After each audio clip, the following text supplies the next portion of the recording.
ಈ ಬಗ್ಗೆ ಮತ್ತಷ್ಟು ಡೀಟೇಲ್ಸ್ ಅನ್ನ ಕೊಡ್ತಾ ಹೋಗ್ತಾರೆ ಡಿಜಿಟಲ್ ಎಡಿಟರ್ ಆದಂತಹ ದಿಲೀಪ್ ನೇರ ಸಂಪರ್ಕದಲ್ಲಿ ಜಾಯಿನ್ ಆಗ್ತಿದ್ದಾರೆ.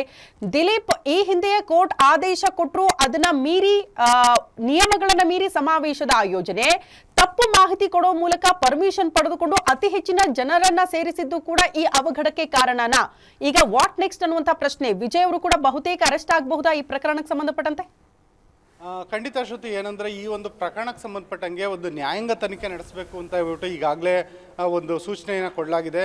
ತಮಿಳುನಾಡು CM ಸ್ಟಾಲಿನ್ ಏನಿದ್ದಾರೆ, ಅವರು ಈ ಒಂದು ಪ್ರಕರಣವನ್ನು ಗಂಭೀರವಾಗಿ ಪರಿಗಣಿಸಿದ್ದಾರೆ. ರಾಜಕೀಯವಾಗಿಯೂ ಕೂಡ ಸ್ಟಾಲಿನ್ ಅವರಿಗೆ ಇದು ಅತಿ ದೊಡ್ಡ ಅಸ್ತ್ರವಾಗಿ ಪರಿಗಣಿಸ್ಬೋದು. ಯಾಕೆಂದರೆ TVK ಪಕ್ಷದ ಮುಖ್ಯಸ್ಥ ವಿಜಯ್ ಏನಿದ್ದಾರೆ, ಅವರು ಮುಂದಿನ ವರ್ಷ ನಡೆಯುವಂಥ ತಮಿಳುನಾಡು ವಿಧಾನಸಭಾ ಚುನಾವಣೆಯಲ್ಲಿ ತಮ್ಮ ಪಕ್ಷ ಅಧಿಕಾರಕ್ಕೆ ಬರೋದು ಖಚಿತ ಅನ್ನೋ ಒಂದು ಅಪಾರವಾದ ಆತ್ಮವಿಶ್ವಾಸದಲ್ಲಿದ್ದಾರೆ. ಜೊತೆಗೆ ವಿಜಯ್ ಅವರು ಎಲ್ಲಿ ಹೋಗ್ತಾರೋ ಅಲ್ಲಿ ಜನ ಸಾಕಷ್ಟು ಪ್ರಮಾಣದಲ್ಲಿ ಸೇರ್ತಾ ಇದ್ದಾರೆ. ಆದರೆ ಇಲ್ಲಿ ಒಂದು ಗಮನಿಸಬೇಕೇನೆಂದರೆ, ಸಿನಿಮಾ ಶೂಟಿಂಗ್ಗೆ ವಿಜಯ್ ತಡವಾಗಿ ಹೋಗ್ತಿದ್ರು ಅಂತ ಹೇಳ್ಬಿಟ್ಟು ನಿರ್ಮಾಪಕರು ಆವಾಗವಾಗ ಆಕ್ಷೇಪ ವ್ಯಕ್ತಪಡಿಸ್ತಾ ಇದ್ರು.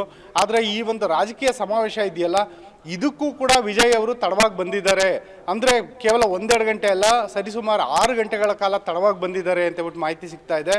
ಮಧ್ಯಾಹ್ನ 12 ಗಂಟೆಗೆ ಈ ಒಂದು ಸಮಾವೇಶ ಇತ್ತು. ಆದರೆ ವಿಜಯ್ ಈ ಸಮಾವೇಶದ ಸ್ಥಳಕ್ಕೆ ಬಂದಿದ್ದು ನಿನ್ನೆ ಸಂಜೆ 7 ಗಂಟೆಗೆ. ಸುಮಾರು 6 ಗಂಟೆಗಳ ಕಾಲ ಜನ ಕಾದಿದ್ರು. ಜೊತೆಗೆ 10,000 ಜನ ಸೇರಬಹುದು ಕರೂರಿನಲ್ಲಿ ಅಂತ ಹೇಳ್ಬಿಟ್ಟು ಈ ಒಂದು ಕಾರ್ಯಕ್ರಮದ ಆಯೋಜಕರು ಪೊಲೀಸರಿಗೆ ಮಾಹಿತಿ ಕೊಟ್ಟಿದ್ರು. ಅದ್ರ ಪ್ರಕಾರವಾಗಿ 500 ಜನ ಸಿಬ್ಬಂದಿಯನ್ನು ಪೊಲೀಸರು ನಿಯೋಜನೆ ಮಾಡಿದ್ರು. ಆದರೆ ಜನಸಂಖ್ಯೆ ಗಂಟೆ ಕಳೆದಂತೆ ಜಾಸ್ತಿ ಆಗ್ತಾ ಹೋಯಿತು. 12 ಗಂಟೆ ಅಷ್ಟೊತ್ತಿಗೆ ಆಗಲೇ 10,000ಕ್ಕೂ ಹೆಚ್ಚು ಜನ ಸೇರಿದ್ರು. ಆ ನಂತರ ಪ್ರಮಾಣ 50,000ಕ್ಕೆ ಏರಿತು. ಇದೀಗ ಸಿಗ್ತಿರುವಂಥ ಮಾಹಿತಿ ಪ್ರಕಾರ ಸುಮಾರು 1 ಲಕ್ಷ ಜನ ಒಂದು ಸಮಾವೇಶ ಸ್ಥಳದಲ್ಲಿ ಸೇರಿದ್ರು ಅನ್ನೋ ಮಾಹಿತಿ ಇದೆ.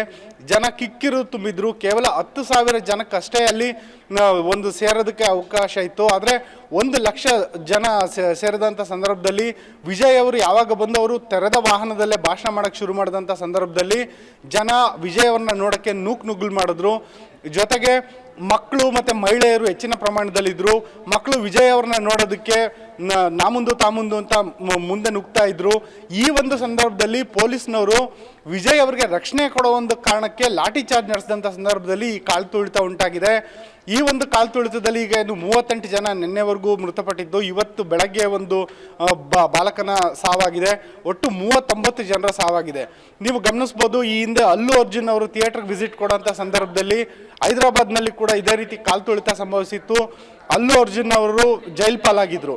ಅದೇ ರೀತಿ ವಿಜಯ್ ಅವರು ಕೂಡ ಜೈಲ್ ಪಾಲಾಗ್ತಾರಾ ಅನ್ನೋ ಒಂದು ಪ್ರಶ್ನೆ ಇವಾಗ ಎದ್ದಿದೆ. ಜೊತೆಗೆ ನ್ಯಾಯಾಂಗ ತನಿಖೆ ನಡೆಸಿದಂಥ ಸಂದರ್ಭದಲ್ಲಿ ಯಾರೆಲ್ಲ ತಪ್ಪಿತಸ್ಥರು ಅಂತ ಬೊಟ್ಟು ಮಾಡ್ತಾರೆ ಅನ್ನೋದ್ರ ಪೈಕಿ ವಿಜಯ್ ಅವರು ಮೊದಲನೇ ಸಾಲಿನಲ್ಲಿ ನಿಲ್ತಾರೆ. ವಿಜಯ್ ಅವರ ಈ ಒಂದು ಕಾರ್ಯಕ್ರಮ ಆಯೋಜನೆ ಮಾಡಿದ TVK ಪಕ್ಷದ ಯಾರೆಲ್ಲ ಸಂಘಟಕರಿದ್ದಾರೆ ಅವ್ರ ಮೇಲೂ ಕೂಡ ಈಗಾಗಲೇ ಪ್ರಕರಣ ದಾಖಲಾಗಿದೆ. ಜೊತೆಗೆ ಏನು ಬೆಂಗಳೂರಲ್ಲಿ ಒಂದು RCB ದುರಂತ ಸಂಭವಿಸಿತು, ಆ ಸಂದರ್ಭದಲ್ಲಿ ಕೂಡ ರಾಜ್ಯದಲ್ಲಿ ಭಾರಿ ಆಕ್ರೋಶ ವ್ಯಕ್ತ ಆಗಿತ್ತು. ಅದೇ ರೀತಿ ಈಗ ನೋಡಿದ್ರೆ ತಮಿಳುನಾಡಿನಲ್ಲಿ ನಡೆದಿರುವಂಥ ಈ ರಾಜಕೀಯ ರ್ಯಾಲಿಯ ಒಂದು ಘಟನೆ ಏನಿದೆ, ಈ ಒಂದು 39 ಜನರ ಸಾವಿಗೆ ಕಾರಣ ಆಗಿರೋ ಸಂಬಂಧಪಟ್ಟಂಗೆ ಒಂದು ತಮಿಳುನಾಡು CM ಕಟು ನಿರ್ಧಾರವನ್ನು ತೆಗೆದುಕೊಳ್ತಾರೆ ಅಂತ ನಿರೀಕ್ಷೆ ಮಾಡಲಾಗ್ತಾ ಇದೆ. ಜೊತೆಗೆ ವಿಜಯ್ ಅವ್ರನ್ನು ಜೈಲ್ ಪಾಲಾದರೆ ಅವ್ರಿಗೇನಾದರೂ ಅನುಕಂಪ ಸೃಷ್ಟಿಯಾಗ್ಬಿಡ್ಬೋದಾ ಅನ್ನೋ ಕೂಡ ರಾಜಕೀಯ ಲೆಕ್ಕಾಚಾರ ಕೂಡ ಇವಾಗ ಕೇಳಿ ಬರ್ತಾ ಇದೆ. ಹಾಗಾಗಿ ನೋಡಬೇಕು, ಭಾರಿ ಕುತೂಹಲ ಕೇಳಿಸಿದೆ. ಆದರೆ ಈ ಒಂದು 39 ಜನ ಮೃತಪಟ್ಟಿದ್ದಾರಲ್ಲ, ಆ ಸ್ಥಳದಲ್ಲಿ ಇವತ್ತು ಬೆಳಗಿನ ದೃಶ್ಯಗಳನ್ನು ನೋಡಿದ್ರೆ ತುಂಬ ಭೀಕರವಾಗಿದೆ. 1000 ಗಟ್ಟಲೆ ಚಪ್ಪಲಿಗಳು ರಾಶಿ ಬಿದ್ದಿದ್ದಾವೆ. ಎಲ್ಲಂದರಲ್ಲಿ ರಕ್ತ ಚೆಲ್ಲಾಡಿರೋದು ಕಂಡು ಬರ್ತಾ ಇದೆ. ಜೊತೆಗೆ ಆಸ್ಪತ್ರೆಗಳಲ್ಲಿ ಗಾಯಾಳುಗಳ ಆಕ್ರಂದನ ಮುಗಿಲ್ಮುಟ್ಟಿದೆ.